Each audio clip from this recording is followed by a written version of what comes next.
ఈ serial today episode Madhu కుటుంబ సభ్యులందరూ వాళ్ళ అమ్మ నాన్న అందరూ దీపావళి సెలబ్రేషన్స్ చేసుకుంటారు. అందరూ బయట దీపాలు పెడతారు తులసమ్మ దగ్గర. పెట్టినప్పుడు తులసమ్మను మధు మ్యాడీ బాగుండాలి, మ్యాడీ కోరుకున్న అమ్మాయి తొందరగా దొరకాలనేసి మొక్కుకుంటుంది.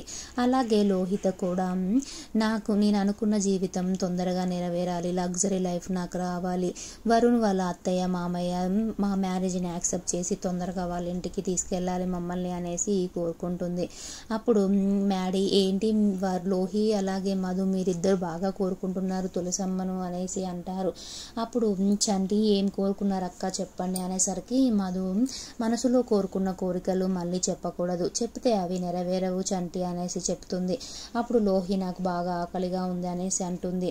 అనేసరికి రూప వాళ్ళు అమ్మ అన్నం పెడతానని లోపలికి తీసుకెళ్తుంటే మధు సడన్గా కింద పడిపోతుంది. అప్పుడు కింద పడుతుంటే మ్యాడీ పట్టుకుంటాడు.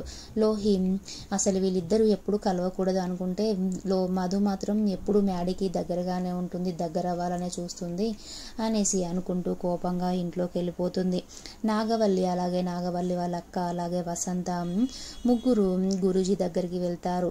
అప్పుడు గురూజీ వాళ్ళతో ఏమంటాడంటే ఏంటమ్మా మీ సమస్య అనేసి అంటాడు. అప్పుడు నాగవల్లి మా అబ్బాయి మాకు దూరం అయ్యాడు అనేసి చెప్తుంది. అప్పుడు గురూజీ బుద్ధి కర్మ అనుసారంగా మనం చేసిన కర్మలను అనుసరించే మన బుద్ధి ఉంటుందమ్మా, బుద్ధిని అనుసరించే మన జీవితం ఉంటుంది.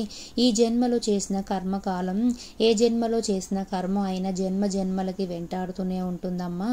మా గోశాలలో ఒక 500 ఆవులు ఉన్నాయమ్మా, అందులో 1000 ఆవులకి లేగదూడలు ఉన్నాయమ్మా. ఆ దూడలను విప్పి వేయగానే పాలు తాగడానికి పరిగెత్తుకుంటూ తల్లి దగ్గరికే వెళ్తాయమ్మా, కానీ మరో గోమాత దగ్గరికి వెళ్ళవమ్మా. సరిగ్గా కర్మ ఫలితం కూడా అలాగే అమ్మా, మనం ఎక్కడ ఉన్నా వెతుక్కొని కర్మ ఫలితం అందిస్తుందమ్మా అనేసి అంటాడు. వేప విత్తనాలు నాటి మామిడి ఫలాలను ఆశించలేము కదమ్మా, అలాగే చెడు కర్మలను చేసి మంచి ఫలితాలను ఆశించడం కూడా కరెక్ట్ కాదు కదమ్మా అనేసి చెప్తాడు నాగవల్లికి. నాగవల్లి మరి మాకు మనశ్శాంతి జరగాలంటే ఏం చేయాలి గురువుగారు, మీరే ఏదైనా ఒక సలహా ఇవ్వండి అనేసి అడుగుతుంది. అప్పుడు గురూజీ మీరు శాంతి యోగం చేయాలమ్మా, కొన్ని వేద మంత్రాలతో కొన్ని ప్రత్యేకమైన మూలికలతో అగ్నిదేవునికి ఆవిషిదిగా సమర్పించాలమ్మా, అప్పుడే కొంచెమైనా మీకు ఉపశమనం ఉంటుంది, కానీ మొత్తానికి మాత్రం మీకు ఉపశమనం ఉండదమ్మా అనేసి చెప్తాడు. అప్పుడు నాగవల్లి సరే అండి శాంతి యోగం ఏర్పాటు చేయండి, ఆ పూజ మేము చేస్తామనేసి చెప్తుంది. మ్యాడీ మధు ఇద్దరు మ్యాడీ ఏం చేస్తాడంటే బయట బండి తుడుస్తూ ఉంటాడు. మధునేమో చిన్నప్పటి మ్యాడీ ఇచ్చిన మహి ఇచ్చిన బొమ్మని చూస్తూ ఉంటుంది. మహి ఇంతసేపు పడుకున్నావా మహి, నువ్వెప్పుడు దొరుకుతావు నాకు, నీకోసమే చూస్తున్నాను మహి అనేసి అంటుంది.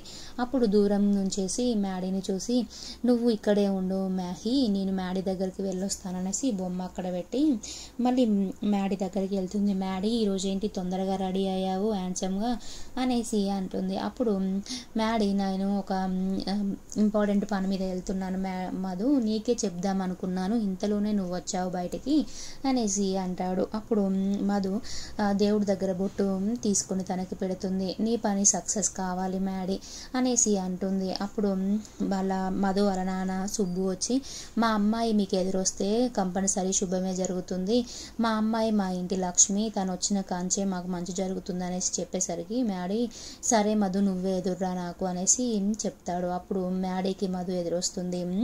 అప్పుడు మధు వాళ్ళ నాన్న ఈరోజు కృష్ణ బాబాయికి కూరగాయలు ఇవ్వమ్మా అనేసి చెప్పిపోతాడు.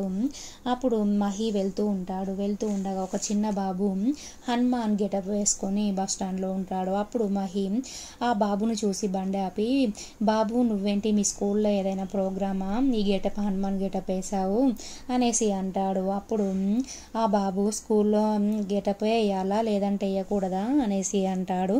మరి బాబు నువ్వేంటి ఇక్కడ ఉన్నావు అనేసరికి నేను సీతారాములను కలపడానికి ఇక్కడికి వచ్చాను అనేసి అంటాడు. అప్పుడు మ్యాడీ నువ్వేమైనా హనుమంతుని వేషం వేసుకోగానే హనుమాన్ లాగా సీతారాములను కలుపుతావని అనుకుంటున్నావా అనేసరికి అవును నేను సీతారాములనే కలవడానికి ఇక్కడికి వచ్చాను అనేసి ఆ బాబు చెప్తాడు.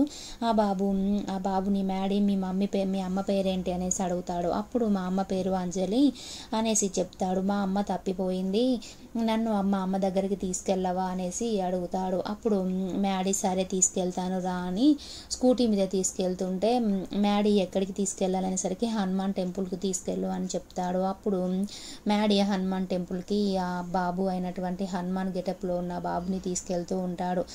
మా లోహితకి బాబాయ్ ఫోన్ చేసి అమ్మ కూరగాయలు తీసుకురా అమ్మ, నేను హనుమాన్ టెంపుల్లో ఉన్నాను అనేసి చెప్తాడు. అప్పుడు మధు సరే బాబాయ్, నేను ఒక 5 minutesలో బయలుదేరుతున్నాను, ఆల్రెడీ బయలుదేరే పనిలోనే ఉన్నాను, నేను తీసుకొస్తున్నాను బాబాయ్ అనేసి చెప్తుంది. అప్పుడే రూప పాలు తీసుకొచ్చి లోహి అలాగే మధు మీ ఇద్దరు పాలు తాగండి అనేసి అక్కడ గ్లాసులు పెడుతుంది. అప్పుడు మధు లోపలికి బ్యాగ్ తీసుకురావడానికి వెళ్తుంది. లోహిత సాల్ట్ తీసుకొచ్చి పాలలో చాలా వేస్తుంది. అప్పుడు మధు వచ్చేసరికి లోహితని వరుణ్ పిలుస్తాడు. అప్పుడు వరుణ్ వస్తున్నా అని లోహిత వెళ్తుంది. అప్పుడు మధు గ్లాసును మార్చేసి లోహి పాలు తాగనేసి మధు అంటుంది. నువ్వు కూడా తాగనేసరికి లోహిత ఒకటి మధు ఒకటి పాల గ్లాస్ తీసుకొని తాగేసరికి లోహిత తాగే పాలల్లో సాల్ట్గా ఉంటుంది. మళ్ళీ నా ప్లానే నాకు రివర్స్ అయిందా అని లోహిత కోపంగా ఉంటుంది. మధు నాకే గ్లాసులో సాల్ట్ వేస్తావా అనేసి చూస్తూ ఉంటుంది.